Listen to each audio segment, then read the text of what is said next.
identificación de oportunidades de comercialización para los productos pecuarios, agroalimentarios, pesqueros, acuícolas, agropecuarios y de plantas de ornato en los mercados nacionales e internacionales. Coordinar la operación del programa de promoción comercial y fomento a las exportaciones. Consolidar la oferta exportable de productos y subproductos del campo hacia los mercados internacionales y coordinar la operación en materia de promoción comercial y fomento a las exportaciones con las consejerías en el extranjero para el fomento del comercio entre los diferentes países. Él es consejero de Proeduca AC, instituciones de asistencia privada que atiende con programas educativos de valores, prevención, autoestima y desarrollo emprendedor a los niños, jóvenes y madres de familia. También es socio y consejero de Nueva Agroindustria del Norte SADCB, que es una empresa líder que ofrece insumos y soluciones integrales a los productores agrícolas de diversos estados y es líder en la promoción de bioagricultura a nivel nacional. Es consejero de la Asociación de Agricultores del Río Culiacán, asociación que nace en 1932, fundada por un grupo de agricultores con la finalidad de defender y promover los intereses del sector agrícola del Valle. Ha publicado temas relacionados con la agricultura en el periódico Noroeste, en el periódico El Debate y la revista Bien Informado. Nos va a presentar nuestro ponente invitado el tema Exportando agroalimentos mexicanos, se exporta el sabor de México. Le damos la palabra y la bienvenida. Gracias. Buenas tardes, pues muchas gracias por la presentación. Siempre es un gusto estar participando con el Foro Mundial de la Gastronomía. De hecho, como ustedes se habrán dado cuenta, tenemos pequeños espacios afuera con productores. Pues estos productores fueron invitados por la Secretaría de Agricultura vía esta coordinación para que participaran en el foro y pudieran presentar sus productos a todos ustedes, chefs, periodistas, compradores, etcétera, etcétera. Y es una de las cosas que hacemos en Zagarpa, precisamente, así como en este evento, estamos en otros 30 eventos más en México, ANTAD, Abastur, Expo Restaurantes, Expo Orgánicos, entre muchos otros, y estamos también en 30 eventos alrededor del mundo. A continuación vamos a ver algunos detalles al respecto.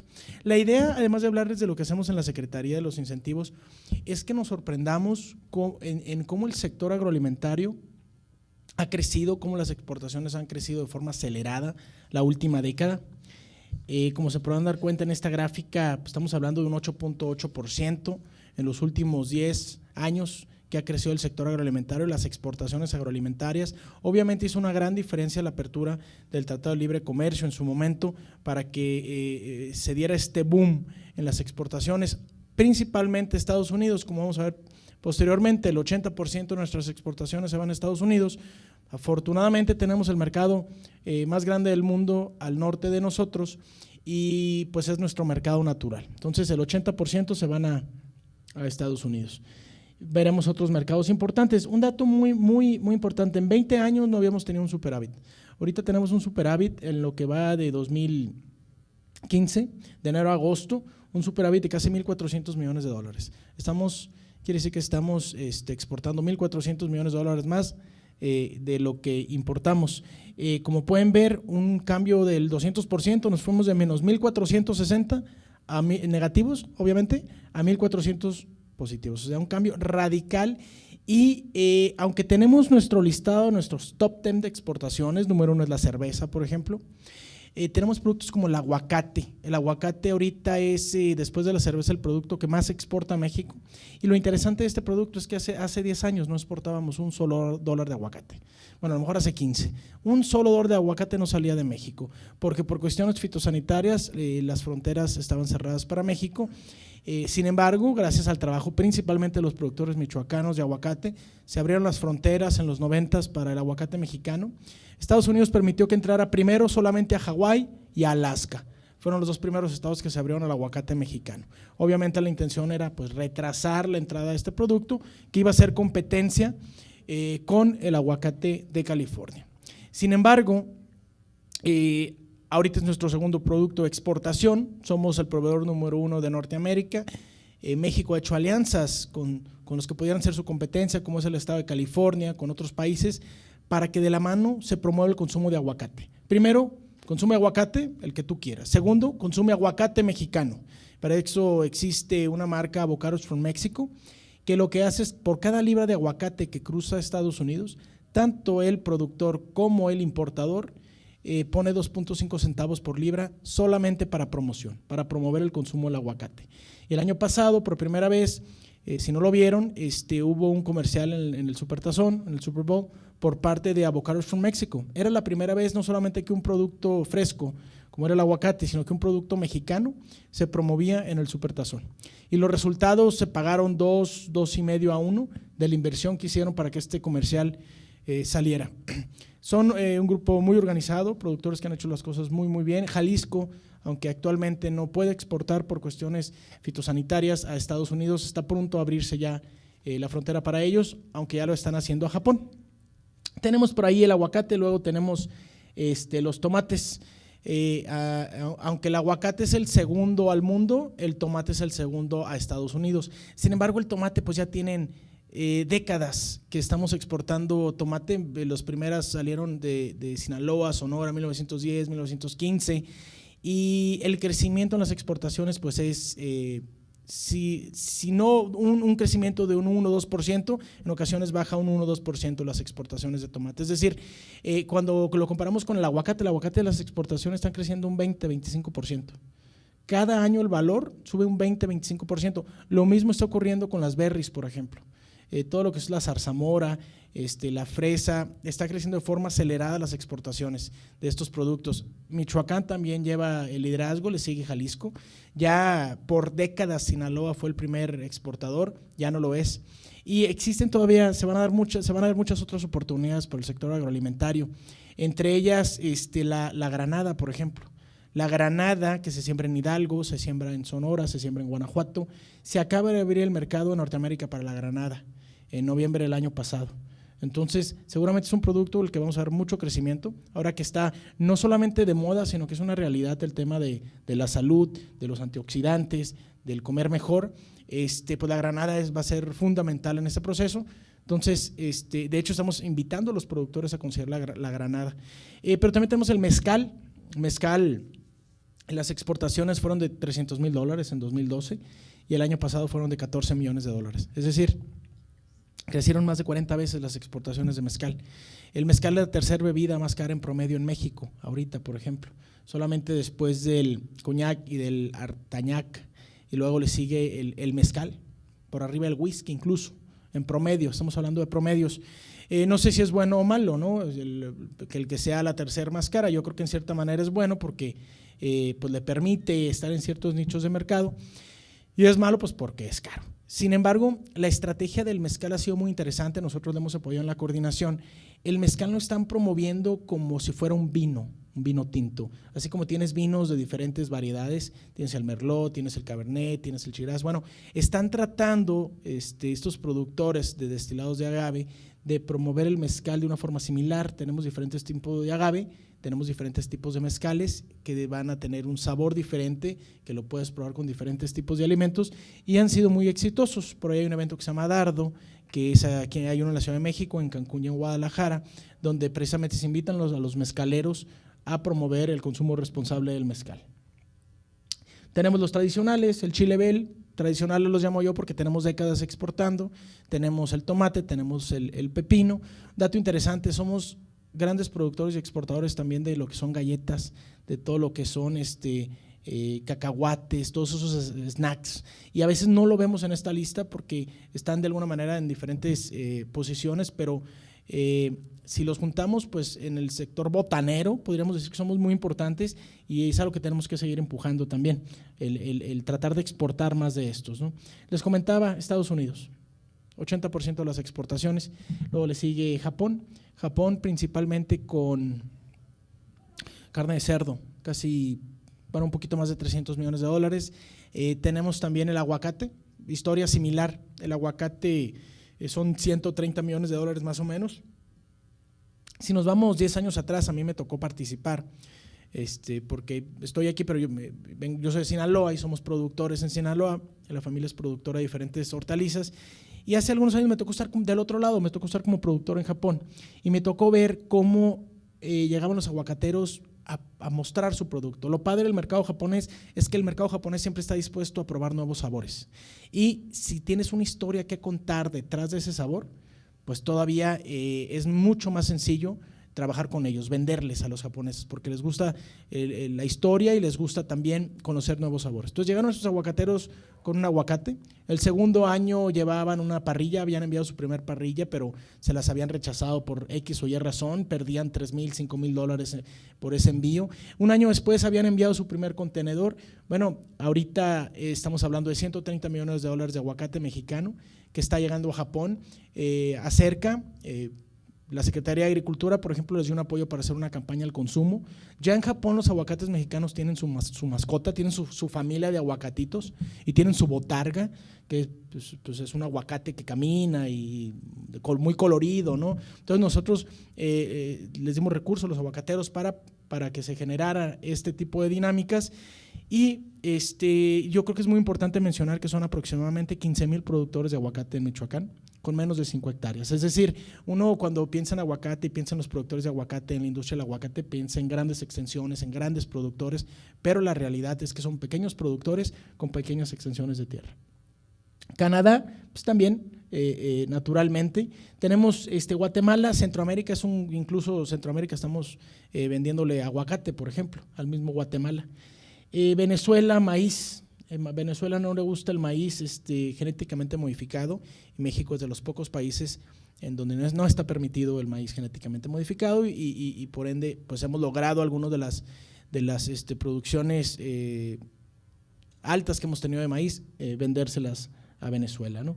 Argelia, otros países, nos encontramos con carne de cerdo, carne de res, jugo de naranja, zumo de jugo, principalmente viajando a estos países. Triste ver que no le vendemos mucho a Europa. Creo que hay grandes oportunidades con Europa para poder exportarle. Centro y Sudamérica ha hecho muy buen papel en ese sentido con el continente europeo. Creo que tenemos que seguir trabajando en ese sentido. Como les comentaba, esta coordinación es parte de Acerca. Acerca generalmente se le identifica con granos, con maíz, con frijol, con coberturas, con apoyos al productor, pero dentro de Acerca también hay una pequeña coordinación que maneja el 2% del presupuesto de Acerca, que se dedica exclusivamente a promover el consumo de los agroalimentos mexicanos, desde la cerveza, el tequila, el mezcal, los procesados, las salsas. Como podrán ver aquí, pues tenemos de todo, queso, tenemos limón deshidratado, me acaba de probar una mermelada con lavanda riquísima. Entonces, todos estos productos entran dentro de nuestros incentivos que podemos apoyar. Queremos que se venda más producto mexicano, agroalimento mexicano, que se venda mejor dentro y fuera de México. Para eso, como les comentaba, tenemos este tipo de eventos. Nosotros lo que hicimos con el foro, le dijimos, oye, pues sabemos que tu foro es muy exitoso y quisiéramos que productores participaran, véndenos espacio dentro de tu foro y véndenos un pabellón dentro de tu foro y nosotros se lo vamos a regalar al productor.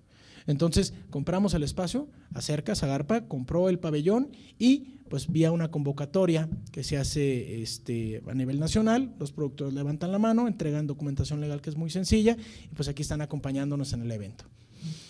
Tenemos también degustaciones. El año pasado hicimos una en Washington, por ejemplo, precisamente para tequila y mezcal, para medios de comunicación, para distribuidores, muy exitosa. Hacemos de la mano con ProMéxico ruedas de negocios, es decir, sentamos a compradores con productores para que tengan reuniones de forma directa y que sepan con anticipación con quién se van a sentar. Son muy efectivas. Tenemos también, nuestras ferias, como les comento, pues es lo más popular. Tenemos también las ferias internacionales. Este año fueron 57 eventos, las internacionales fueron 11 en Norteamérica, Centro y Sudamérica 4, 9 en Europa, 7 en Asia y 31 en México. Este es el Festival Morelia en Boca, probablemente alguno de ustedes estuvo por allá, es un festival gastronómico. Nos acompañaron muchos chefs, muchos productores, incluso hasta hubo una rueda de negocios, es decir, que hubo negociación entre productores y compradores de la región. Tenemos por acá, es probablemente, no identifico, pero probablemente es la de, es Fru Logística. Este es Fru Logística en Alemania. es en marzo. En esta llevamos a 35 productores, por ejemplo. En las internacionales, además del espacio y del pabellón, también proveemos al productor, nos llevamos sus muestras en las condiciones que ellos consideren que son las indicadas. Si necesitan ir con ciertos grados de refrigeración, etcétera, etcétera, nosotros pagamos el envío y hacemos toda la gestión aduanal para que su producto llegue en las condiciones ideales. En el caso de bebidas espirituosas, por ejemplo, nos llevamos hasta 20 botellas, generalmente por valija diplomática. Igual, otro de nuestros eventos, estamos en Rusia, estamos en Australia, en Tailandia, estamos varias en China, Inglaterra, Francia. La próxima semana, por ejemplo, es la Food Ingredients en París. Van a ir 25 productores, nos van a acompañar y a mí no me deja de sorprender cómo algunos productos a los que yo no les, o los que parecieran no tener mercado, encuentran distribuidor o encuentran un área de oportunidad. Yo he visto productores de frijol, por ejemplo, mexicano en Perú. Perú es un gran consumidor del frijol peruano, precisamente, así le llamamos a la variedad. Se exporta de México a Perú, entre otros productos. Pero de pronto me encuentro con un producto, con un tequilero que llevó su tequila a Perú. Dije, bueno, ¿qué tanto consumo podrá hablar de tequila en Perú? Y encontró un distribuidor para su producto. Tenemos un programa de valor agregado. Este es para aquel productor que todavía no exporta, pero que probablemente está buscando primero mejorar su imagen, su etiqueta, ver cuál es el recipiente ideal para exportar, el código de barras, el FDA, la tabla nutrimental. Bueno, tenemos el programa de valor agregado. Este año, por cuestiones de recursos, no lo llevamos a cabo, pero seguramente lo vamos a tener en 2016. Se hace en 20 sedes de la República, 450 productores, para que ellos elijan alguno de estos servicios para sus productos. Y aquí vemos algunos ejemplos de cómo cambió la imagen, el empaque. También nos ayudamos con la página web y queremos ofrecer este próximo año todo lo que tiene que ver con redes sociales también. ¿Quiénes participan con nosotros? Principalmente el procesado, como las salsas, entre otros, el mole. Tenemos muchos moles, por ejemplo, en bolsa, moles con ciertas características que están llegando a todo el mundo, a Alemania, a Estados Unidos. Café, gran oportunidad, por ejemplo, para el programa de valor agregado de café. Son 500,000 productores, pequeños productores que pues, tenemos que seguir apoyando para el paso hacia arriba. Aquí ya lo tenemos por específico, por producto, 10% café, salsa 10%. Estos son los participantes. Miel, nos ha ido muy bien, por ejemplo, hacemos misiones comerciales. Nos trajimos a compradores de miel europeos a la península. La miel de la península es muy preciada en Alemania. Ahí el reto es que la mandamos a granel y los alemanes la rebajan y pues se llevan a una utilidad que pudiéramos tener los mexicanos, ¿no? Esto es parte de los proyectos que tenemos que seguir trabajando. Denominaciones de origen, apoyamos el camino, la consultoría para la denominación de origen también. Algunos de los estados, pues el DF, Michoacán, muy activo, dependiendo del sector, pero obviamente estas convocatorias son abiertas para toda la República. La otra dirección es la de promoción comercial. En esta dirección lo que hacemos pues prácticamente son campañas al consumo, es decir, llega Sistema Producto Mango. Todas estas campañas las administran organizaciones, no las administra el gobierno. Ellos deciden cuál es la estrategia más indicada, cuál es incluso la empresa más indicada para hacer estas campañas. Tenemos una nacional de mango, consume mango mexicano por estas razones. Tenemos una para el sello TIF, por ejemplo, si es TIF es bueno, dice el eslogan, y promovemos el consumo de TIF, promovemos, pueden ver ahí una como combi, esa es la de promover el consumo responsable del mezcal. Tenemos en China, de tequila. El mercado para el tequila se abrió en China hace aproximadamente un año. Ya están respetando la denominación de origen los chinos y existen todavía ciertas variables para ciertas calidades que se están trabajando, pero ya el tequila mexicano está en China y tenemos una campaña al consumo. El año pasado fue de 20 millones, este año fue de 10 millones de pesos y pues a mí siempre me llama la atención ver ahí el dragón chino en contracara del Quetzalcóatl mexicano, ¿no? Es un toque simpático para la campaña. Ellos, la Cámara Tequilera eligió a una empresa francesa para que les hiciera esta campaña en China y obviamente cada mercado tiene sus propias características. Aquí ven cómo se promueve el consumo pues en los diferentes tipos de recipientes, no solamente el caballito, ¿no? Pero en copa de whisky, la del vino, o sea, cada país se buscan estrategias. Incluso me ha tocado escuchar que en algunos lugares el aguacate se promueve como la mantequilla saludable, ¿no? Entonces, se hacen procesos de investigación de mercado antes de hacer estas campañas por parte de las organizaciones. Tenemos un libro, un directorio que hacemos con el Consejo Nacional Agropecuario, y estos directorios se distribuyen alrededor del mundo por nuestras embajadas, donde no solamente viene la información del productor, sino también cuáles son las certificaciones de inocuidad, de calidad, y últimamente una que seguramente van a ser importantes para poder seguir en la exportación es el tema de responsabilidad social, que ya tiene años de ser fundamental en los mercados europeos, pero que recientemente el mercado norteamericano empieza a exigir. Una herramienta también muy poderosa son las marcas colectivas, y este es un ejemplo que siempre nos gusta presumir, la de la marca Michin. Michin es una marca de trucha del estado de Michoacán, donde 35 productores se juntaron. Nosotros los apoyamos con la consultoría para que lograran generar la marca colectiva, y a diferencia de una empresa en específico, una marca colectiva sí se puede apoyar para que se promueva. Es decir, yo no puedo promover el consumo de kir, de la salchicha o del jamón, pero sí puedo promover, o sea, el gobierno federal sí puede apoyar a promover la marca colectiva Michin, por ser precisamente una marca colectiva. Esto es un poquito lo que hacemos en Zagarpa. Como les digo, es un sector con mucho potencial. Tenemos productos muy únicos, como el tejocote, por ejemplo, que yo no lo había probado hasta estar por acá en México, delicioso. Pues somos el cacao, al final de cuentas viene de aquí de México. El amaranto, a mí me entristece ir a Perú y ver cómo la quinoa pues, la hacen muy propia y la promueven, y hasta tienen souvenirs con quinoa incrustada, y nosotros teniendo productos como el amaranto, que no solamente es muy rico, pero también muy nutritivo, pues no hemos logrado hacerlo nuestro, ¿no? Entonces son parte de los retos que tenemos, el que pudiéramos decir, si ese amaranto es de México, quisiéramos campañas. Estamos trabajando, creo que tenemos que ir trabajando lo que es la marca país para el sector agroalimentario, y es parte de los retos hacia adelante. Gracias.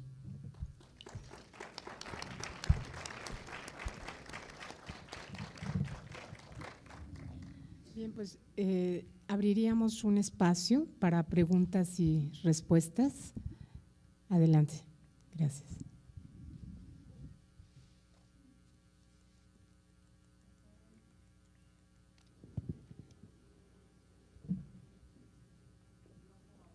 No, ahí viene el micrófono. Ah, qué caray. Bueno, muchas gracias por la presentación. Ilustra mucho el esfuerzo de Zagarpa, evidentemente, y de Acerca, pero la verdad es que queda mucho por hacer para que México pueda competir en los mercados internacionales. Y voy a dar solamente un ejemplo. ¿Cómo explicas que la cuna del cacao, que es México, y del chocolate, es la Costa de Marfil, que es el primer productor mundial de cacao? Un pequeño país, comparación con México, que no tiene nada que ver. Son unos millones de habitantes y se ha convertido en el primer productor mundial de… No transforman todo el cacao, pero empiezan a dar valor añadido, y ahora el chocolate, hay 2 o 3 empresas que fabrican chocolate de la Costa de Marfil, o de Côte d'Ivoire, como se debe decir en francés. Eso es una primera cosa que siempre me ha preocupado. ¿Por qué? Bueno, el café se explica porque frente a Colombia y frente a Brasil, que son los gigantes, México puede tener un lugar, pero bastante complicado. La otra preocupación es que estás hablando de muchos productos. La verdad es que estamos fascinados por los colores y los frasquitos. Y esta, por ejemplo, avenida que tenemos aquí, que representan productores pequeños, evidentemente, no son los grandes, es una fascinación. Pero son productos de nicho, no son productos que van a conquistar mercados. Es decir, que el valor añadido y el ingreso que va a llevar al país va a ser pequeño. En otras palabras, no hay que destrozar los productos de nicho, al contrario, porque puede tener un mercado local o subregional, Pero al mismo tiempo, Zagarpa tiene que hacer un gran esfuerzo para entrar en la competición, por ejemplo, en el cacao. No hay razón, ¿por qué? Y si hay razón, tú me lo dices. El aguacate, México no es el primer productor mundial, es la India con Kerala. Pero Michoacán ha hecho un esfuerzo magnífico. Y es verdad que, aunque son pequeños productores, si son en cooperativas, si se alian y si Zagarpa les ayuda, puede ser productores extraordinarios en el mercado, porque el aguacate es algo que funciona, ¿no? Incluso en Europa, donde se nos conoce mucho, pero es algo interesante. Bueno, gracias de nuevo por la ilustración, que fue excelente. Totalmente de acuerdo. Sí, como comentaba, pues siendo nosotros los pioneros o de donde surge el cacao, donde la misma vainilla, el chicle, y de pronto uno cree que el chocolate suizo es el de mejor calidad, ¿no? Y la realidad es que no es así. Y no desde el punto de vista comercial, quizás no contemos con algunas características, no lo sé, lo estoy diciendo al aire. Yo creo que podríamos… lo que estamos haciendo con este tipo de productos es, aunque como usted los llama de nicho, y lo son, sin embargo nos hemos encontrado con sorpresas en el mismo mercado norteamericano, en el número, por ejemplo, en el tema de la salsa, por ejemplo, comparando la salsa, que aquí tenemos una gran variedad y con características muy diferentes, y que difícilmente una va a poder llegar a dominar cierto mercado o va a lograr estar en todos los supermercados en Norteamérica. Sin embargo, la realidad es que si comparamos salsa ahorita con la salsa Capsu, por ejemplo, el número de unidades anda muy similar lo que es la venta de salsa Capsu contra lo que es la venta de salsa. Obviamente, y no necesariamente en volumen, porque siempre va a traer más volumen, de hecho es 2-1 el volumen, pero lo que voy es que existen áreas de oportunidad, incluso para este tipo de productos, ¿no? Tenemos que trabajar en el cacao, en el amaranto, en la vainilla, en todos estos productos, en el dulce de leche, que son de pequeños productores, pero que pudiéramos, desde mi punto de vista, conglomerarlos o juntarlos como productos muy, muy mexicanos y promoverlos todos de la mano como tal. Esa sería la estrategia para este tipo de productos en específico, que no son tan comerciales o que no podemos generar tanto volumen. Y en cuanto al dominio de mercados o en qué productos tenemos que están acaparando mercados, las berries es un ejemplo también de ese producto que crecen el valor de las exportaciones entre un 25 y un 30% también de forma anual, y que nos están permitiendo entrar a mercados como el chino. La berry mexicana entra a China, la berry norteamericana no, por ejemplo. Lo mismo ocurre con el tequila, la denominación de origen nos ayuda muchísimo, hay que seguir empujando el mezcal.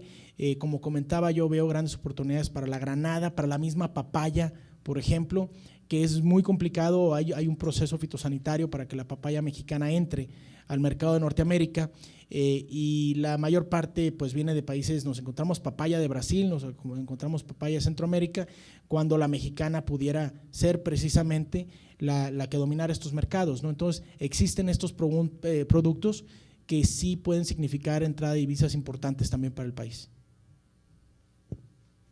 Tenemos otra pregunta por acá, adelante. ¿Cómo? Los Estados Unidos han aprobado hace tiempo la papaya transgénica de Hawái. Es decir, que es un competidor también importante sobre el mercado. Claro. La papaya es una fruta que se descompone, que se deshace. Es decir, es muy difícil de tener fruta fresca. Lo que hay que hacer es una mermelada, o confituras, o procesar. Cuando procesas, ahí entras en la regulación. Y la Unión Europea o NAFTA también te impone una serie de regulaciones que a veces son verdaderas barreras, y es casi proteccionismo de cierta manera, ¿me entiendes? Sí, totalmente. Es decir que hay que competir, pero a veces la competencia no es todavía, no es, digamos, franca. Es decir, que por debajo hay siempre un proteccionismo, porque yo tengo un producto semejante y no quiere que el tuyo me entres en mi mercado, así es. Pero la verdad es que hay oportunidades. Porque hablas del mercado chino, muy bien, porque el mercado chino es enorme y todo el mundo va a la China. Y las regulatorias son menos, yo diría, restrictas. Es decir, que países como el nuestro, Marruecos, etcétera, pueden entrar con sus cítricos más fácilmente que en la Unión Europea. Por eso son mercados tan grandes que si ofreces un producto, te piden, ¿y cuántas toneladas me das? Bueno, te voy a dar 5.000 toneladas, no, necesito 500.000 toneladas. Y ahí el productor, hay un problema, hay un problema, porque son mercados tan enormes. Pero el mercado ruso es otra oportunidad interesante, a pesar de lo que está pasando y del derribe del ruble, etcétera. Sin embargo, es un país de porvenir, es un mercado de porvenir. Y los rusos van a consumir cada día más. Y entonces para México, como lo es para otros países, es un mercado más, yo diría, tan interesante que el chino. No hay que ser mesmerizado por la China, hay que poner un poco de cuidado. Gracias. Totalmente de acuerdo. Y tenemos este año, iniciamos conversaciones y misiones comerciales precisamente a Moscú y participamos en un par de eventos y se han abierto algunas oportunidades para frescos precisamente. Y iniciamos esos procesos con modelos comerciales, de hecho, que son de Cancún a Moscú y coincido con la oportunidad que puede haber en ese país también. Adelante, desde este lado. Sí, soy Luz Helena Salas de UNAM y me parece apantallante, dijéramos de alguna manera, esta presentación que tiene que ver con lo que exportamos, pero qué pasa también con lo que se produce para el país, que muchas veces tenemos la impresión que se saca lo mejor y se deja lo peor. Uno, y luego preguntar si ustedes apoyan a los pequeños productores. ¿Por qué las marchas que tenemos tan fuertes en México últimamente? ¿Por qué esta incapacidad de buscar canales de comercio para lo interno del país? ¿Por qué estos problemas que hay aquí en Villa Olímpica, ¿no? Parecería que todo está muy bonito y realmente creo que hay un fondo que reclama una atención mayor. Quizá no dependa todo de usted, pero nos estamos dando cuenta que no es lo precioso que se presenta, lo que es la realidad. En efecto, no es mi área de especialidad del tema de la producción de granos, que es precisamente la que genera este tipo de dinámicas. Sí, somos grandes consumidores obviamente de maíz, sí hay una gran importación de maíz principalmente para el sector agropecuario, para lo que es el alimento de ganado, y eso de alguna manera pues afecta o mueve los mercados también. Yo creo que lo que es la producción de maíz blanco, que es el que consumimos de forma directa, tenemos que buscar sustitución para algunas de estas hectáreas. Y existen productos tan económicos, es decir, desde el punto de vista de lo que se necesita para invertir para producirlos, algunos tipos de flores para aceite, por ejemplo, o creo que tenemos que dar el paso incluso para lo que es la bioagricultura, algunos elementos que nos pudieran dar materia prima para la bioagricultura que se está dando en otras partes del mundo. Sin embargo, no me atrevería a comentar más en el tema porque no es mi área, honestamente, no me podría equivocar. Ahora, en cuanto a lo que sale del país y lo que se queda, es cierto, generalmente no quiere decir que sea mejor la calidad que se va, pero a veces el que tiene el mejor tamaño, pues se va a ir a Estados Unidos porque lo va a pagar mejor. Sin embargo, nos encontramos con productos como el tomate saladet, por ejemplo, como el jalapeño, entre otros, que el mercado mexicano sí lo va a pagar mejor que el mercado norteamericano.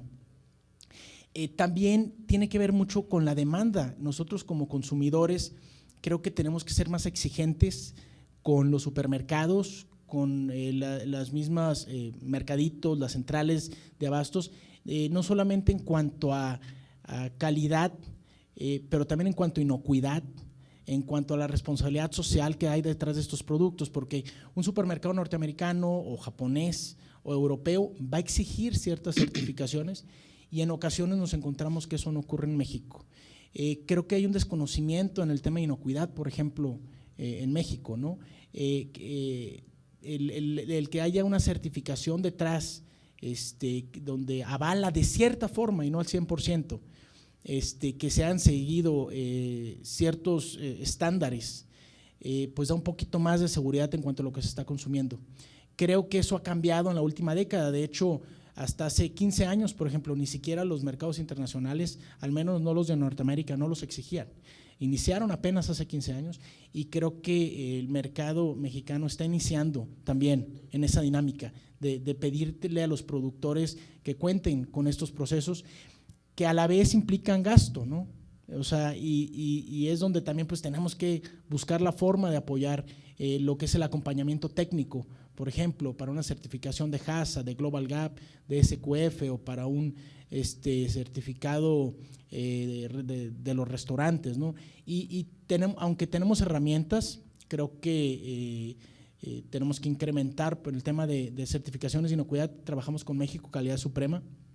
Ahí el apoyo, por ejemplo, es un 50% del costo de las certificaciones, un 70% del costo del acompañamiento técnico, pero son tanto los productores que obviamente necesitamos incrementar el recurso en ello, por ejemplo.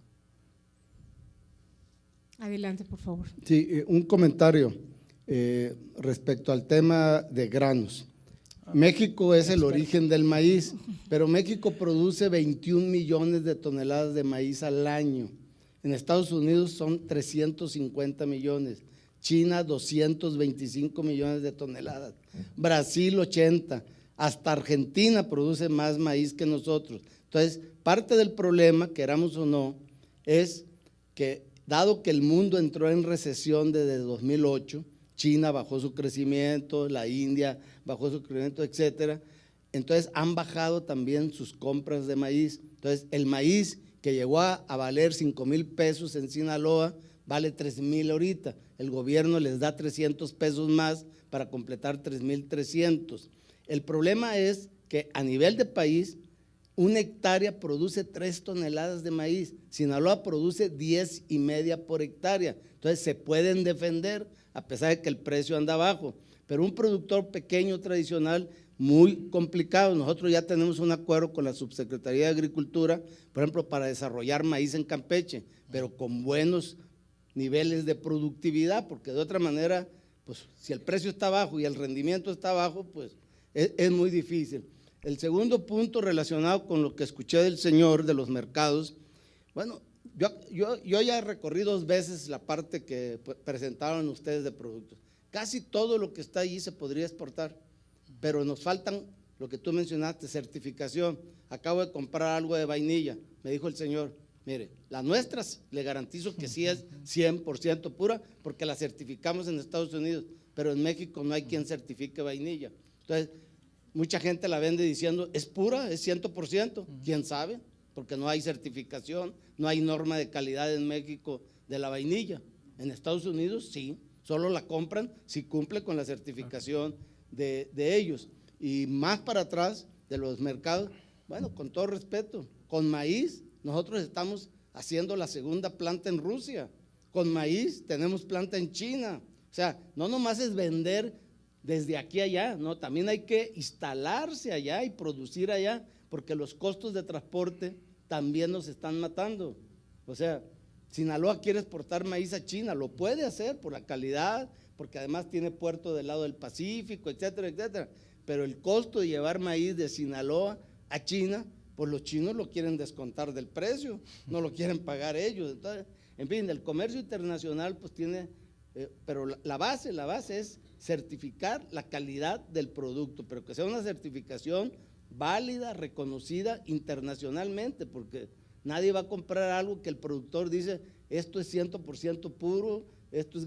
Sí, pero a mí no me lo garantiza el productor, me lo tiene que garantizar una institución de alto nivel técnico, ¿no? Entonces, son complicaciones que, como dice Giorgio, bueno, pues no todas se pueden resolver desde el gobierno. También yo creo que los que producimos o transformamos productos, pues tenemos que hacer un esfuerzo por mejorar la presentación, la calidad, etcétera, etcétera. Mercado hay, el mundo va a requerir de aquí al 2050 el doble de la comida que estamos produciendo en todo el mundo. Bueno, la pregunta es quién va a llenar esa demanda. Si no hacemos nada, pues vamos a terminar importando todo, porque también los mexicanos vamos a hacer más en 2050. Entonces necesitamos entrar a los mercados internacionales, pero en serio, ¿no? Qué bueno que existen agencias como Acerca y ProMéxico que permiten llevar productos mexicanos. Por ejemplo, la primera vez que nosotros nos presentamos en la India fue con ProMéxico y Acerca.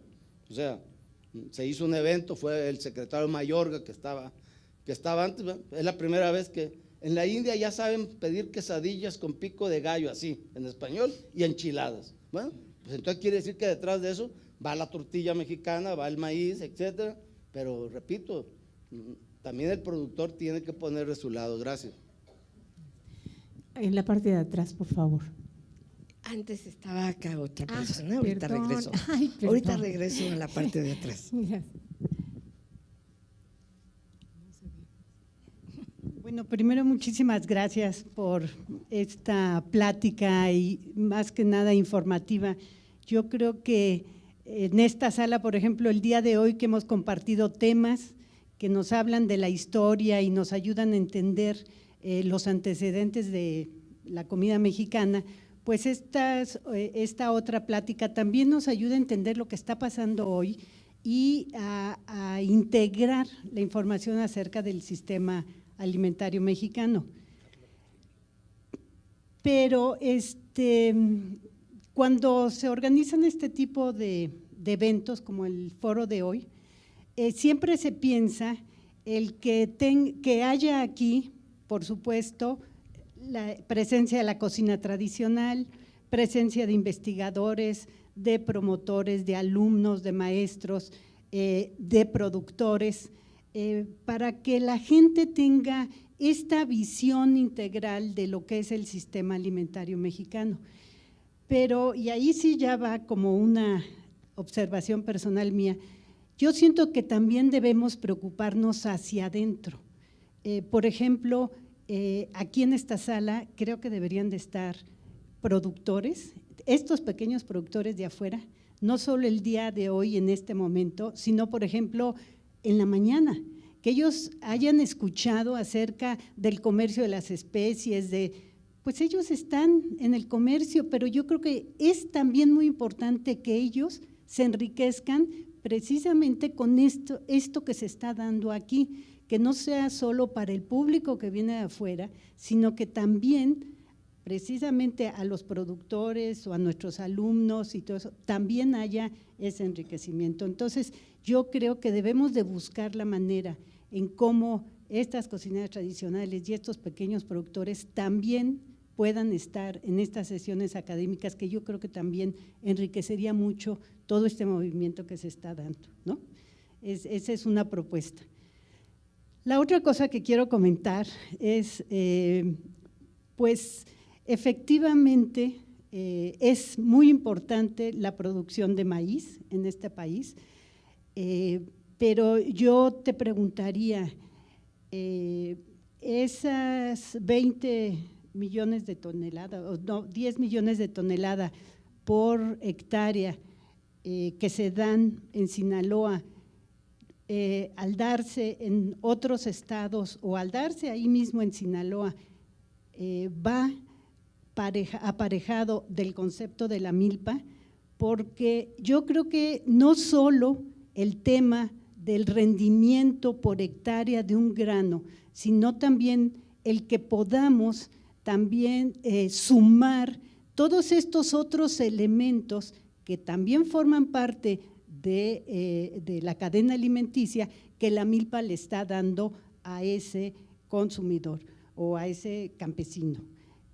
Claro que además son sistemas históricamente diferentes, la manera en que se siembra en el norte del país y cómo se maneja el campo, a cómo se maneja en el altiplano central, en la región que era Mesoamérica o en el sur. Pero yo creo que hay que tomar en cuenta eso, ¿no?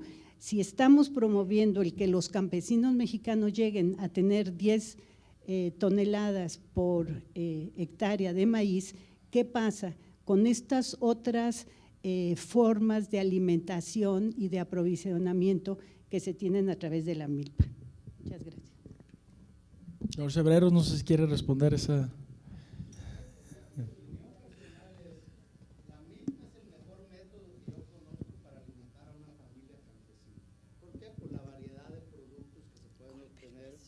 una milpa pequeña de 2 hectáreas, lo que sea.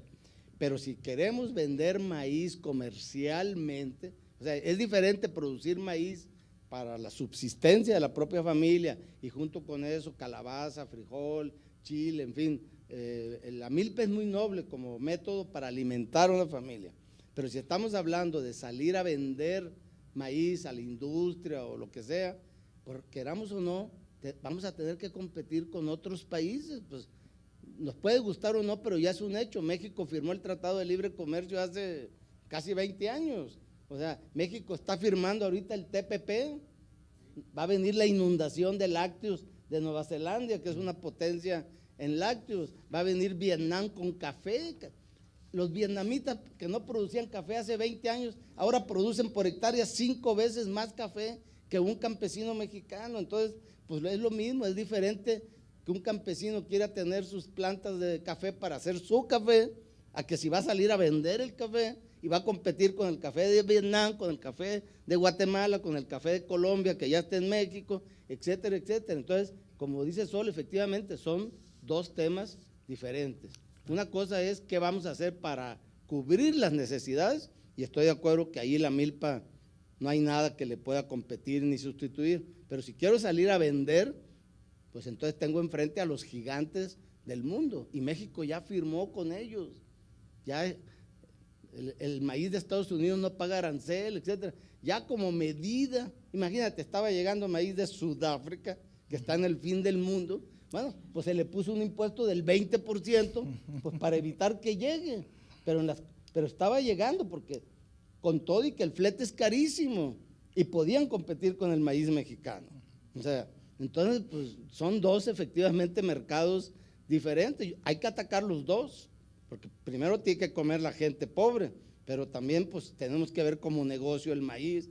O sea, ¿para qué andamos presumiendo que somos la cuna de maíz si otros países nos están ganando la partida? Así de sencillo. Maíz amarillo, por ejemplo, todo lo estamos importando, y por si acaso no lo saben, todo es transgénico. Entonces ya esa discusión de los transgénicos ya la perdimos. Llevamos 20 años alimentando al ganado con maíz transgénico amarillo que viene de Estados Unidos. Entonces pues eso ya lo perdimos, porque no hicimos nada para desarrollar el maíz amarillo en México, sabiendo que el ganado es lo que come, de ahí se hacen el alimento balanceado. Entonces, repito, son dimensiones. A mí me ha pasado, por ejemplo, que me digan, es que no compras en Puebla, los que va uno a hablar con ellos y dice, no, es que yo no produzco para vender, yo produzco para comérmelo. Bueno, es muy respetable.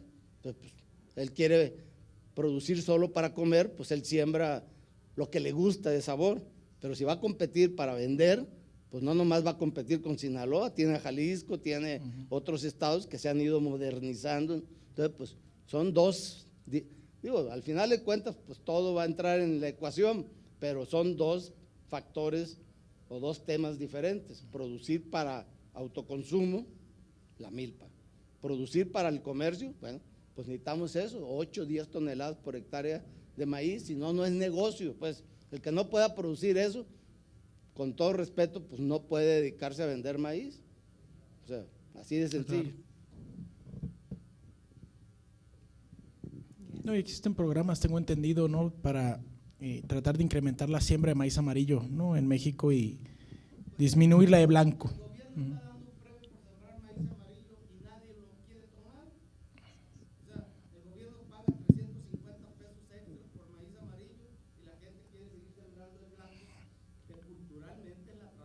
Claro.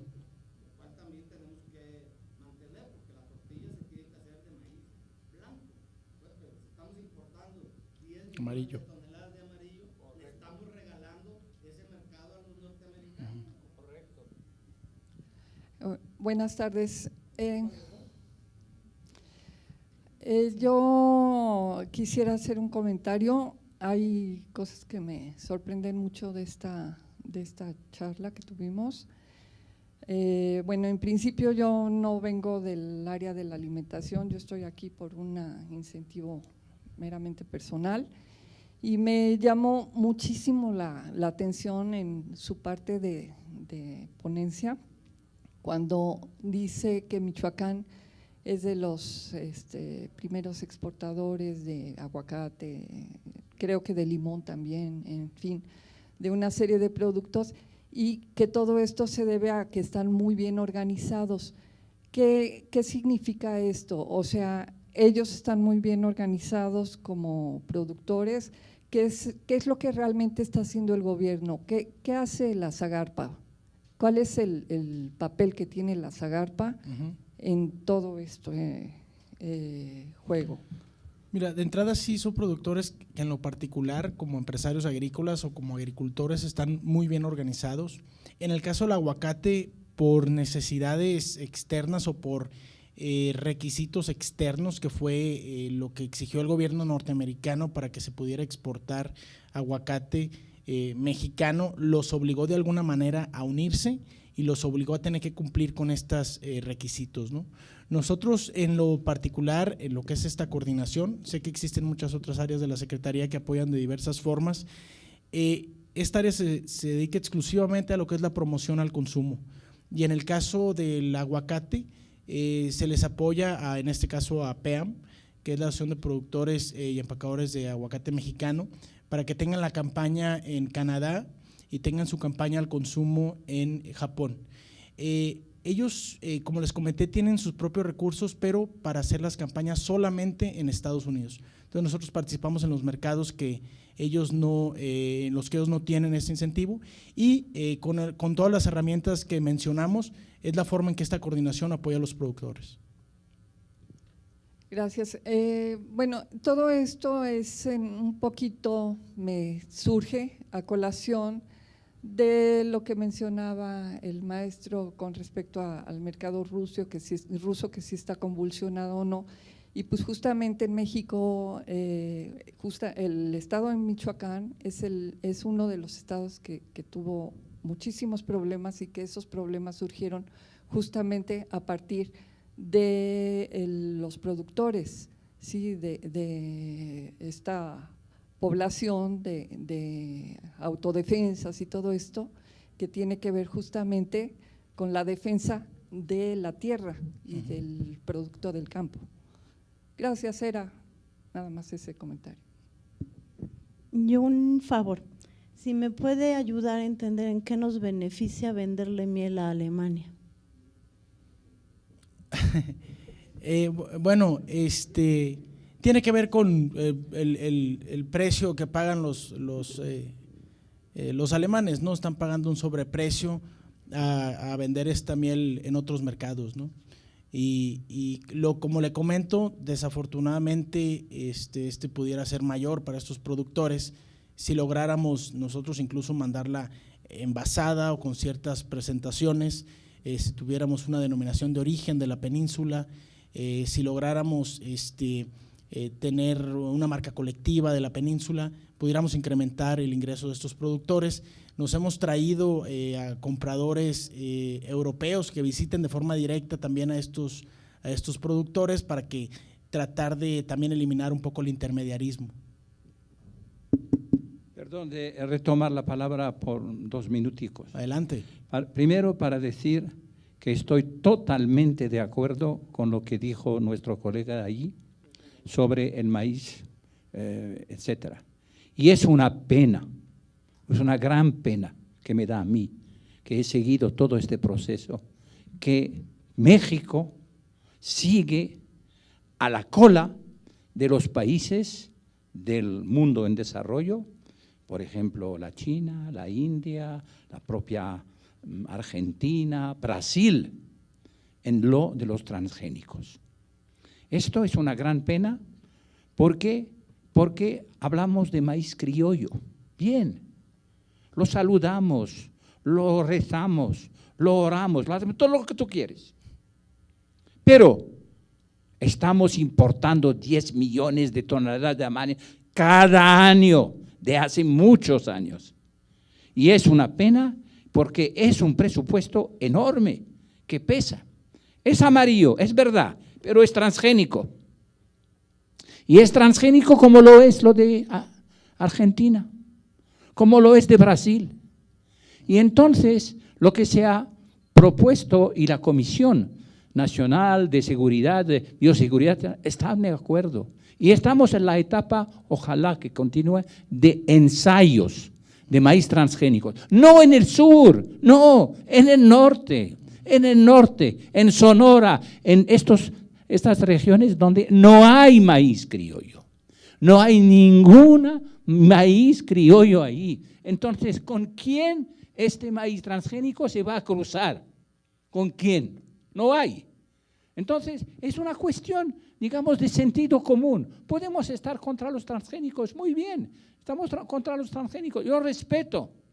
Pero en este caso estamos perdiendo tiempo, dinero y, como dijo nuestro colega, son dos cosas diferentes. La milpa sí, la milpa hay que ayudarla, hay que modificarla, hay que aumentar su productividad porque también se puede aumentar. Pero al mismo tiempo tenemos que alimentar al ganado y alimentar al ganado con las milpas. Es imposible. Entonces, eso es sentido común, no hay que oponer. Hay en este país lugar para 3, 4 tipos de agricultura. Puede ser la intensiva, puede ser la industrial, puede ser la razonable, puede ser la orgánica. Hay lugar. Entonces, estamos perdiendo tiempo y terreno. Y lo que dijo de Michoacán y nuestra colega, yo digo que una solución que tenemos, por ejemplo, y que hacemos en Marruecos, para la pequeña agricultura, para la agricultura familiar, son las cooperativas. No hay otra solución. El minifundio no lo puedes modificar, no puedes hacerle llegar el riego de goteo, no lo puedes hacer llegar el abono porque es demasiado pequeño.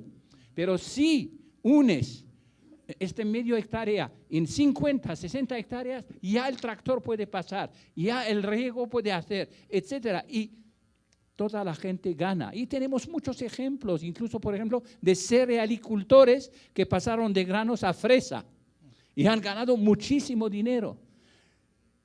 Entonces, hay soluciones. No hay que solamente decir, esto es la solución. No, hay soluciones y hay que aplicarlas al mismo tiempo de frente.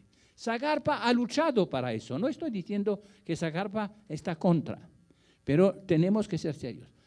Y finalmente, ¿quién ha aislado el primer maíz transgénico, el primer maíz resistente a la sequía? Resistente a la sequía, porque el futuro, este país va a estar muy, muy dañado por el cambio climático.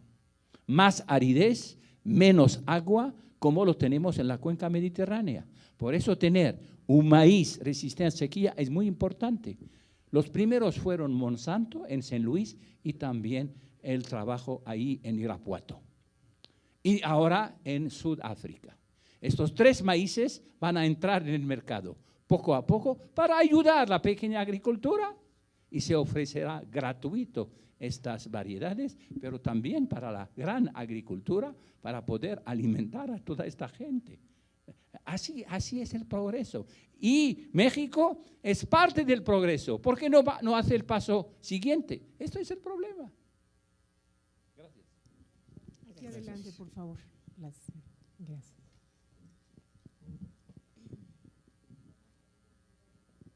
Hola, buenas tardes. Bueno, yo soy una estudiante de la carrera de gastronomía y yo escuchaba que hace ratito tú hablabas sobre se estaba exportando lo que era el tequila, el agave y el amaranto, que son productos endémicos de México, pero quería saber qué era lo que se estaba haciendo también, por ejemplo, por el pulque, la charanda o el aguardiente, porque son bebidas, bueno, el pulque es conocido como la bebida de los dioses, pero me parece ser que solamente hay una persona, no recuerdo el nombre, un productor o algo así, que está ya embotellando el pulque, pero no a gran escala, sino a pequeña escala.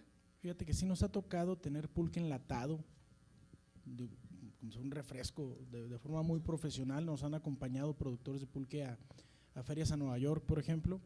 En el caso de otros destilados de agave, como puede ser, bueno, la raicilla, la bacanora, el sotol, el reto que hemos encontrado es que precisamente falta de unidad entre los productores o muchas organizaciones representativas y no tenemos consejos reguladores que nos permitan de alguna manera empujarlos o trabajar más de la mano con ellos. También parte de los incentivos permiten precisamente el ayudarles con consultoría, que ellos busquen algunos despachos que les puedan hacer esos servicios y que esta coordinación pueda apoyar con los costos de estos consultores, porque tenemos sotoles de primerísimo nivel en Chihuahua, incluso algunos que se exportan, que se promueven en revistas como la revista Forbes, por ejemplo, en Estados Unidos me ha tocado ver sotol. Sin embargo, insisto, la parte de la organización de productores es fundamental para que los productos que tú mencionas se potencialicen. Sí, porque, por ejemplo, bueno, es que yo soy del Estado de México, entonces me queda muy cerca Otumba, y recuerdo que hace unos años Otumba era uno de los mayores productores de pulque, y ahorita que entré a lo que es el área de las cantinas, encontré lo que es el pulque de Hidalgo y pulque de Tlaxcala, pero me quedé pensando, o sea, ¿por qué no se ha dado ese énfasis hacia también las bebidas como esas? O sea, no solamente el agave, lo mejor, bueno, lo que es el tequila, también ya fui a lo que fue la ruta del tequila, entonces sé que tiene la denominación de origen, es muy rico, pero son visitadas más haciendas como comerciales, que las haciendas artesanales. Totalmente de acuerdo. Y si conoces a productores o organizaciones relacionadas con el pulque, pues nos encantaría trabajar con ellos.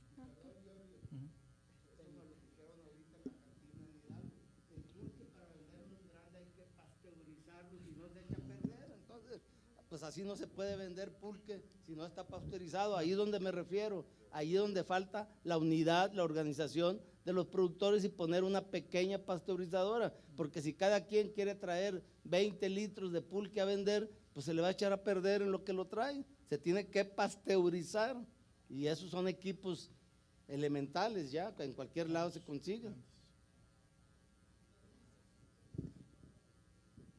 ¿Sí? ¿Alguna otra pregunta?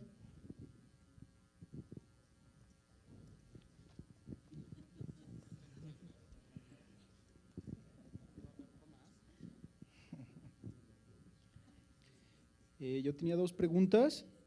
Soy estudiante también. Hace un tiempo el agave se sobrepobló y se devaluó. Ahorita mi pregunta es, por el sur de Jalisco están sembrando, veo mucho aguacate, exageradamente mucho, todo el mundo le está apostando al aguacate en cantidad estratosférica. Yo he tenido mucha plática con muchos agricultores que están dedicando a eso. Dicen que en México dejan el aguacate malo. No, yo en particular vivo en un pueblo, Sayula, y llega mucho aguacate ahí, que es aguacate que nosotros mismos se lo sacamos porque no pasa y lo compramos barato. Muchos restaurantes lo compran barato. Ahora, la pregunta que digo, ¿cómo fue lo que sucedió con el agave? Que no vaya a sucederle al aguacate, porque el agave, bueno, lo compraba Tequila, de repente ya no lo ocupó y todo el mundo tenía agave, entonces de costar 7 pesos la bola empezó a valer a 1 peso y todos arrancaron el agave. Eso es conforme al agave y el aguacate. Tenía la milpa, hablaban ahorita de sembrar milpas y a mí me tocó una experiencia, sembré un poco de semilla de maíz, pero era para semilla. Desgraciadamente, nosotros como sembramos 15 hectáreas, a los alrededores habían milpas de otro tipo que tuvimos que quitarlas. Ahora sí que malamente, yo también digo, expongo, ¿no? Las quitamos a fuerzas para poder sembrar nuestra semilla, que se la sembramos con Monsanto, que nos dieron un recurso para sembrarla. Entonces, ¿a dónde vamos a llegar, no? Con el aguacate que estamos sembrando, que le ponen sustancias que son altamente cancerígenas, las sacamos aquí a México, quedan supuestamente el aguacate que no pasa la calidad porque le quedan ese tipo de sustancias. ¿Y qué pasa también con todo lo que hablamos, ¿no? Con que es bueno sembrar? Son buenos los que tienen empresas muy grandes, pero ¿y todo lo demás en dónde vamos a quedar, no? Dicen, Estados Unidos exige una calidad de aguacate, entonces ¿por qué aquí no lo exigimos también nosotros? ¿Por qué la Zagarpa no se encarga de mediar ese tipo de situaciones, ese tipo de fugas y decir, ¿sabes qué? No pasó la calidad, se desecha, no se revende? Yo creo que es importante definir la palabra calidad, ¿no? La calidad no quiere decir ni inocuidad, ni tema de pesticidas. La calidad, más que todo, en el tema de fresco, vamos definiéndola como tamaño, forma. Sin embargo, puedes tener un aguacate más pequeño, que probablemente no va a cumplir con los estándares para la exportación, pero que va a contar con todos los elementos nutricionales y de inocuidad y libre de pesticidas, como para ser consumido, ¿no? O sea, sí es importante nada más aclarar esa parte. Se dan muchos productos. El pimiento verde, pues la mayor parte se exporta. Vemos, al final de cuentas, hay poco consumo de pimiento verde, rojo casi es nulo, entonces ahí están enfocados a la exportación. Y te comentaba, como el tomate saladet, ahí sí vemos oportunidades importantes en ambos mercados. Pero insisto, calidad no quiere decir que no lo podamos consumir. Obviamente no estaría permitido, ¿no? Si tuviera algún químico que no debería tener, ¿no? En cuanto al mercado del aguacate, fíjate que ha crecido constantemente el consumo, no ha llegado a ser un commodity, es decir, no es un producto que encuentras de forma convencional en un restaurante o en una ensalada en lo que es Norteamérica u otros países, es decir, todavía queda mucho camino por hacer y ellos, como también he comentado, han hecho muy buen trabajo en la parte de la promoción para incrementar el consumo. Entonces, aunque no tengo la cifra exacta, lo que están haciendo, la siembra que se está haciendo ahorita de árboles de aguacate, seguramente va a tener un mercado. O sea, tendremos que hacer un análisis un poquito más tipo estadístico para ver en cuanto a toneladas, área de producción, etcétera, etcétera, pero va a tener un mercado importante todavía en Norteamérica. Y con la apertura de nuevos mercados, México no exporta a Europa o exporta muy poco aguacate, aparentemente, o lo que nos comentan es por tema se va a consignación, mientras que en los mercados de Norteamérica y Japón la mayor parte es ya con un precio establecido, ¿no? De forma anterior. Bien, pues muchas gracias. Lamentablemente el tiempo ya se nos ha agotado y Ahí está mi correo, ¿no? Cualquier pregunta, comentario, a sus órdenes. Le agradecemos muchísimo al licenciado Georgius Ricardo Gostis Fontes y vamos a pedirle a nuestro próximo conferencista su participación. Gracias.